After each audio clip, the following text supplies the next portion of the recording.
Are you ready, kids? Aye, aye, Captain! I can't hear you! Aye, aye, Captain! Oh! Hello, scholars. It is so great to be with you today. Whatever time, whatever day, whatever week, whatever. What is time anymore? What is time? It's so great to be with you. I'm really excited about what we have in store for today. So with that, let's get started with our warm-up. Here we go. Okay, scholars, let's stretch. Just lightly twist around. Pull your shoulders forward, and then back. Wiggle your toes. No, you can't see mine. Wiggle your fingers. You can see those. Reach up to the ceiling with one arm. All the way up, all the way up. And then switch. All the way up, all the way up. Reach down. Touch your toes. Feel the stretch in the back of your legs. And as you're hanging there, sometimes I like to take a nice deep breath in and out.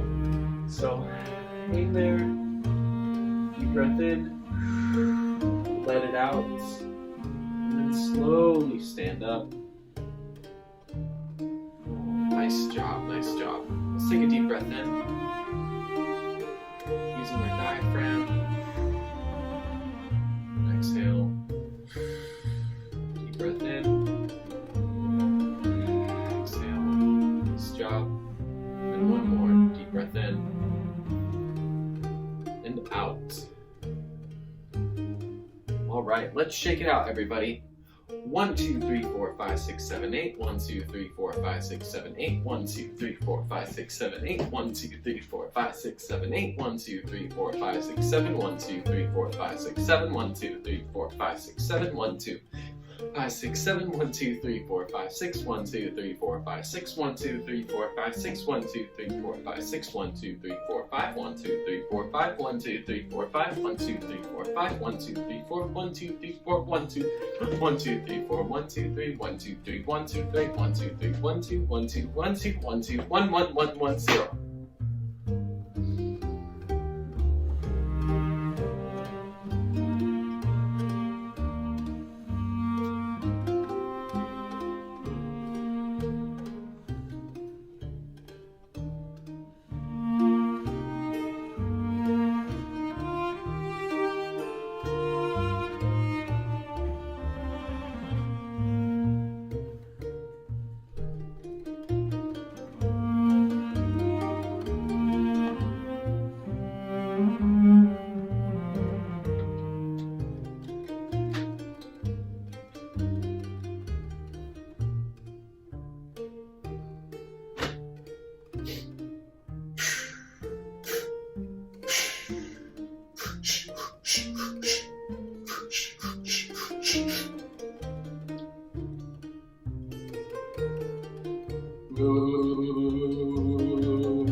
Okay, let's move on to Zumba rhythm. Okay, as we've been doing for the last couple of weeks, we don't really have any brand new rhythms in Zumba rhythm. We're just trying to get as good as we can with the ones that we know. Tiki tiki titi cinco pa. Cinnamon, grasshopper cinnamon. Tim Kata. Ta tiki tiki tiki tiki. Okay, so as usual, I think the trickiest parts are the slower rhythms like syncopa ta ta ah. So keep it steady. Ready and tiki tiki tiki syncopa. Cinnamon, grasshopper, cinnamon. Tiki tiki tikam, tim kata. Ta tiki tiki tiki tiki. Okay, just need to make sure I can still see the notes. Good job, everybody. Okay, 2 more times. 2, ready, and tiki tiki tiki cinco ka. Cinnamon, grasshopper, cinnamon. Tiki tiki tikam, tim kata. Tiki tiki tiki tiki. Oh man. Okay, not too bad. One last time, everybody. Ready, and tiki tiki tiki cinco pa. Cinnamon, grasshopper, cinnamon. Tiki tiki tikam, tim kata. Tiki tiki tiki tiki. My feet didn't keep up with the tiki tiki at the end. My goodness. All right. Okay, let's move on to the vocal part of our warm-up for today, everybody. All right, scholars, let's do a quick vocal warm-up with our owl family. Can everybody say, hello, Papa Owl? Okay, copy after him. Hoo, hoo, hoo. He, he. Ha, ha, ha. Nice job. Now let's say hello to Mama Owl. Can we say, hello, Mama Owl? Nice job. Now let's start on an ah for today. Sound good, right, Mama Owl? Here we go. Ah. Let's do 2 more of those in a row, and let's go from the lowest of our lows to the highest of our highs, okay? But nothing too strenuous yet, okay?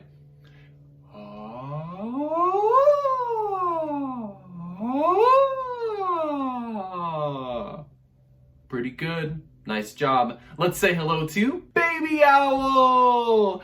Hello, Baby Owl. Awesome. Baby Owl is just the cutest. We're just going to get a good look into Baby Owl's infinite eyes. Oh, we love Baby Owl. Okay, everybody on an ooh, can we go ooh, ooh, ooh? Ooh, ooh, ooh.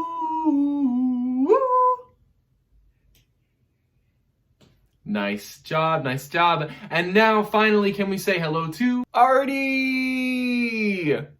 Hello, Artie. Copy after him. Squeak, squeak, squeak. Squeak, squeak, squeak. Squeak, squeak, squeak, squeak, squeak, squeak, squeak. Fantastic, everybody. Our voices are a little warmed up now, so with that, let's all go to our first song for today. I wanted to teach you a song that I love, and this is a pretty old-fashioned song, but I still think it sounds super, super cool. And that's probably because one of my favorite and one of the best musicians, like, ever, was responsible for writing this piece and performing it, and his name was Nat King Cole. He was a jazz pianist actually for many, many years around the 40s and the 50s, but it wasn't until he started to write songs and to sing them with his own band that he became really, really popular and famous throughout all of America. This was his first big hit song, and it was released after being a part of a movie. So to hear the song first, we're gonna journey to the actual scene in the movie where this song is played, and it's taking place in Capitol Records, which is a place here in LA, and he's in one of the studios there, and the whole story is that he's there to record this new song that everybody thinks is gonna be a smash hit. So here it is. Listen closely and see if you can pick out some of the different sections of the song.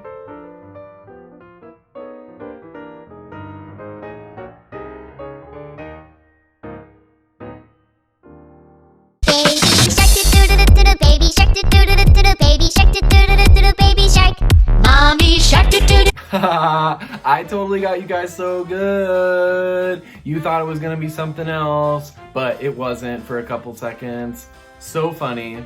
Anyway, here's the actual video that I was gonna show you. I couldn't resist. Sorry.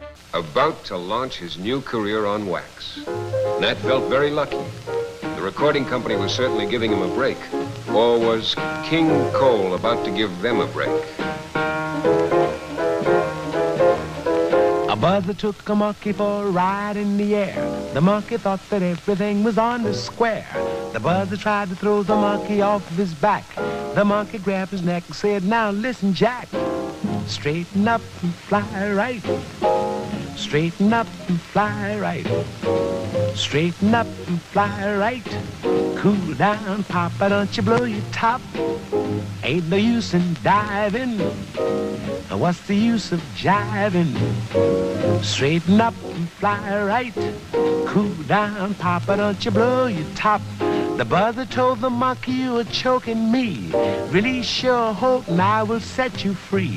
The monkey looked the buzzer right dead in the eye and said, "Your story's so touching, but it sounds just like a lie. Straighten up and fly right. Straighten up and stay right. Straighten up and fly right. Cool down, Papa, don't you blow your top."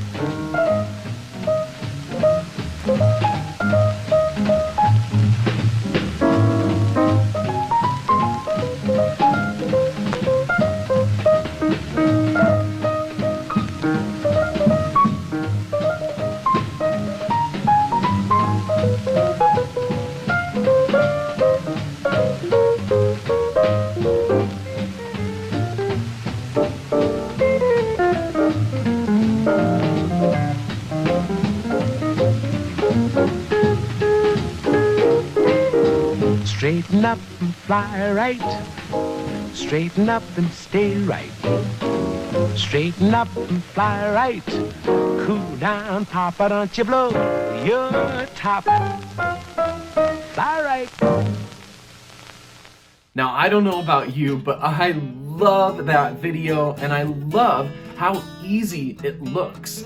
The musicians that are playing seem to just make it so magical. It's like they're not even trying. They're just chilling and having a great time, which is super cool. Now, so that we can sing it on our own, we're gonna sing along with a video that has all the words written out for you, and I'll also be singing along with you. We'll do it once as like sort of a practice round, and then after that, we'll do it one final time because I think we'll have the hang of it by then. Let's do it.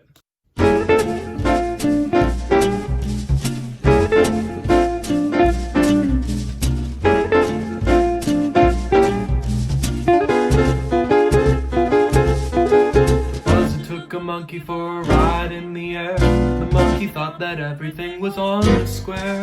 The buzzer tried to throw the monkey off his back, but the monkey grabbed his neck and said, "Now listen, Jack.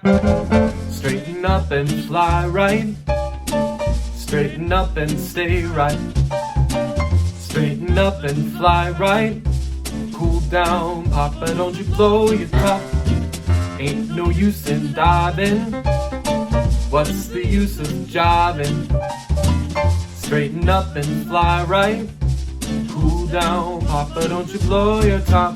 The buzzer told the monkey, "You are choking me. Release your hold and I will set you free." The monkey took the buzzer right dead in the eye. Said, "Your story's so touching, but it sounds like a lie. Straighten up and fly right. Straighten up and stay right. Straighten up and fly right. Cool down, Papa, don't you blow your top."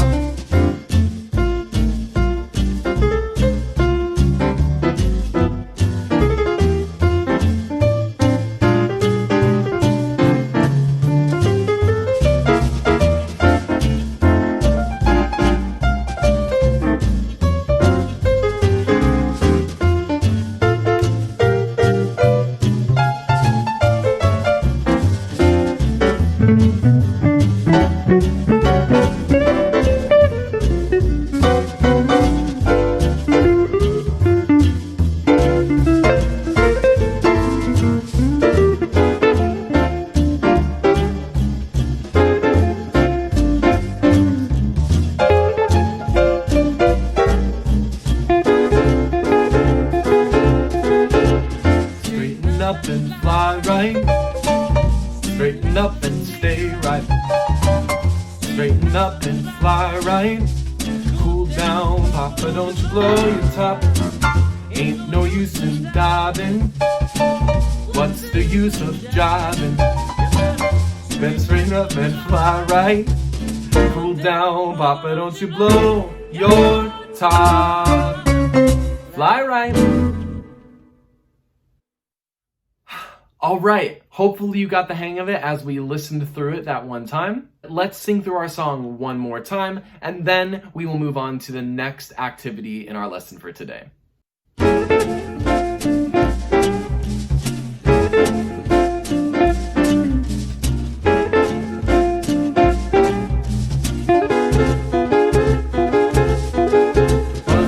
Monkey for a ride in the air. The monkey thought that everything was on the square.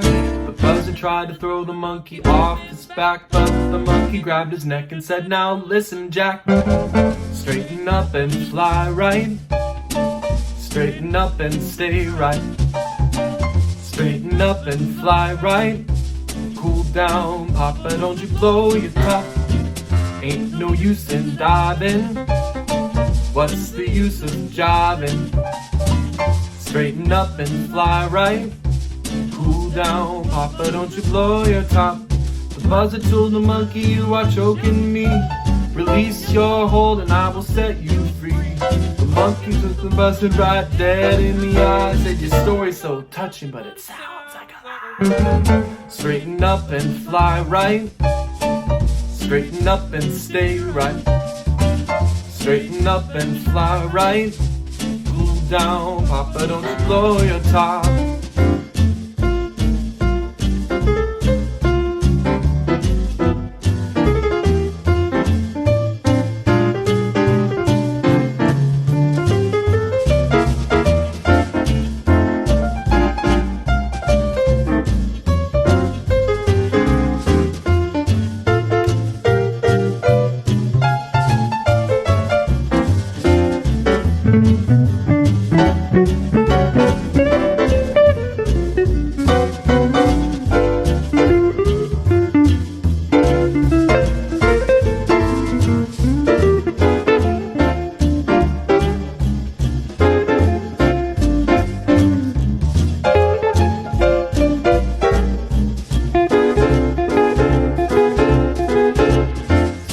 Up and fly right.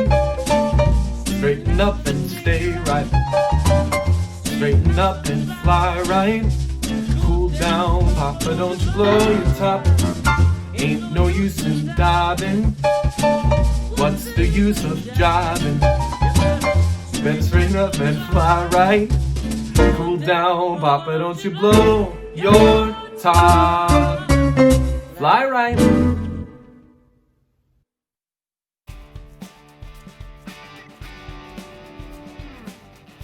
We're going to take a couple of minutes, scholars, and just do a little bit of practice with identifying notes in our bass staff. So our 5-line staff that has a bass clef written on the left side of it.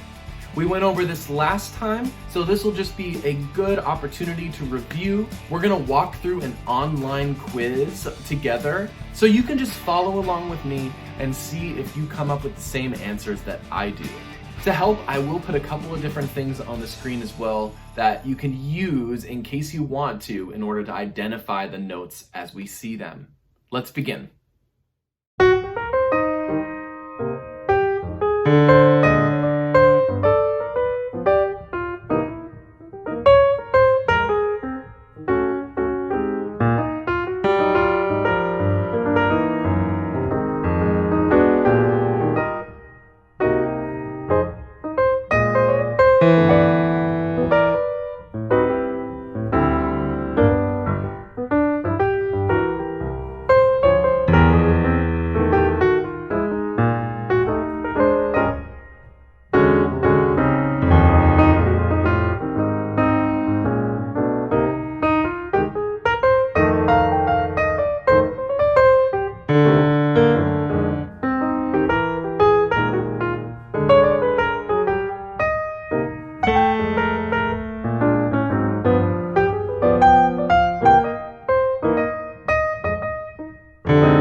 Now that we've completed that, let's move on to our next activity.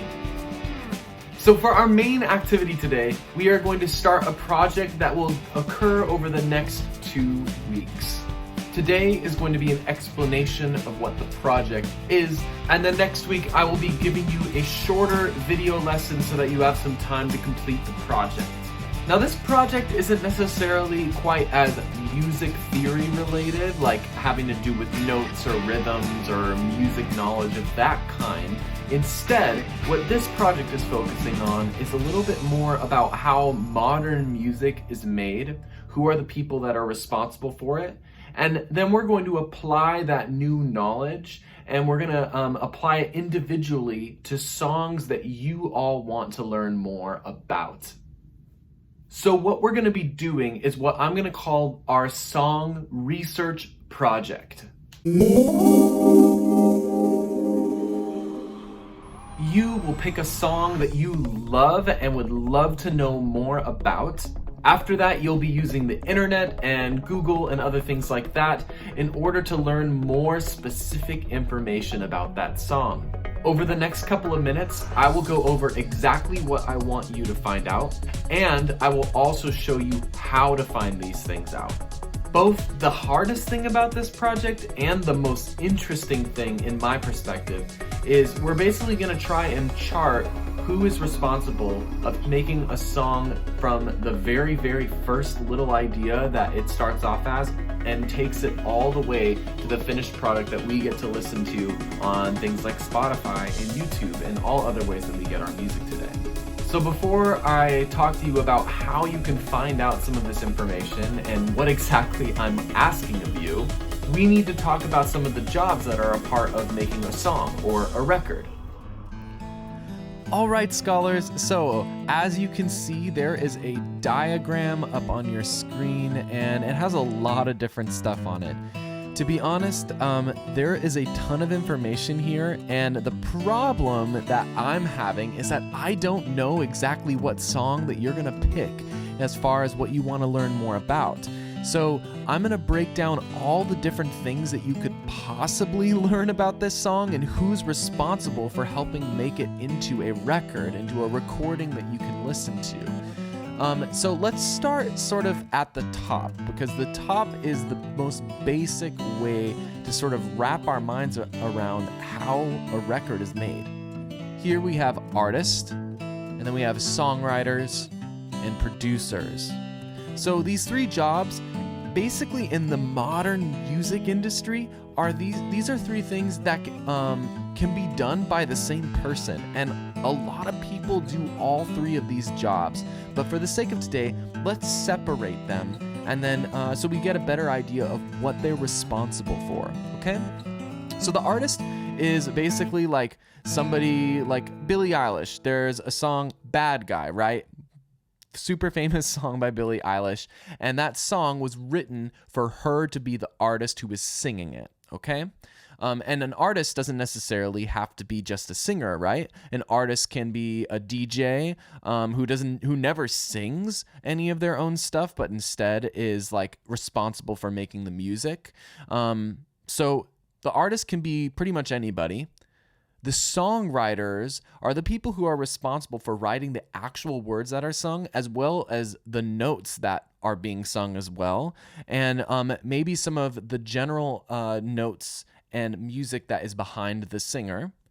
And then a producer is the person whose job it is to basically figure out, well, I have a singer here, or somebody who's supposed to be the featured part of this song. What else is happening behind them? They get to choose what other instruments are there, or they're the one who is at least responsible for making it happen, okay? As an example, let's continue talking about Billie Eilish. So Billie Eilish is an artist, but she writes all of her own songs with her brother Phineas. So the two of them work on music and lyrics together. And then Phineas is actually the producer of her music. So he's the one who decides like all the different instruments that accompany her, and she works hand in hand with him to sort of make the record happen. Okay? So those are the three biggest sort of jobs that we have when it comes to creating a song or a record. But there are some other things that you guys might find out a little bit more about, and I want you to at least understand what these words are and where they come from, okay? So there are some other kinds of performers that can be a part of making a song or a record. Say, as an example, that the producer, the songwriter, and the artist are all sitting in the same room. They're three separate people. They're all sitting in the studio trying to create something, and they decide they want to have drums as a part of the song, but none of them play the drums. They're going to bring in somebody called a session musician who's going to come into the studio and play the drums, and those will be recorded and added into the song. So that drummer would be a part of this instrumentalists box over here, but you can do the same thing with a singer. The same thing with a rapper. As you research your own song, you might come across different performers who were brought in order to help the producer, the songwriter, and the artist make something happen. Now, this other realm right here is a little complicated and it's a little technical, so we're not going to dive too deep into it, but just in case you see this word sound engineer, recording engineer, mixing engineer, mastering engineer, basically what that means is they're the person who's the audio expert. Because when we're making a record, we have to record sound, and then at the end, we have a bunch of different recordings. We have drums, we have bass, we have guitar, we have a singer, and we need a mixing engineer, and their job is to basically take all of those sounds and make them sound even more cohesive, like one thing, and to use little nifty tricks and really cool equipment in order to make everything sound better. That's the best way to describe what a mixing engineer does. And then a mastering engineer is somebody who basically at the very end does a little polishing off to the audio. But you all don't necessarily, you can research about the song and find out who does each of these different things if you want. I imagine that most of you, for the songs that you choose to learn more about, these jobs of sound engineer will actually be done by the artist, songwriter, producer, or maybe even they'll be done by somebody else who is already doing one of these other jobs. As an example, Phineas, as the producer, he actually is the sound engineer for Billy. So he records her vocals and then he mixes all of the sounds that they record together, and then he sends it off to somebody to another person to help him mix and to another person to help him master. So he's already sort of being a sound engineer at the same time as being a producer and a songwriter. Crazy, right? That's a lot of stuff to be doing as one person, which is even cooler. That's why I love some of the artists that are really popular nowadays. Like Charlie Puth is a great example of somebody. He's the artist. He also writes all of his own songs. He produces everything. He performs all of the instruments, and he does all the recording, and he mixes it himself. So according to our diagram, he basically does 1, 2, 3, 4, 5, 6, 7, 8 different jobs, and then sends it off to somebody to master. Pretty crazy, huh? So hopefully that makes sense about all these different jobs. This is what we're going to do now. So I originally hoped that we would actually have enough time to walk through the second part of the explanation for our song research project. However, we are almost at the end of our time. It's about 30 minutes. We've almost hit that mark. So we're going to actually put a pin in it for today. Next week's lesson, I will tell you guys finish up explaining exactly what we need to know for our project, and I will give you a bunch of time to be able to get started on it, okay? But for right now, we're going to end our lesson right here. So with that, I hope you all have a fantastic rest of your day, a great rest of your week, all the normal stuff. A great weekend. Why not even that? That would be bomb. Anyway, I miss you all dearly. I'll see you all next week, and take care. Bye.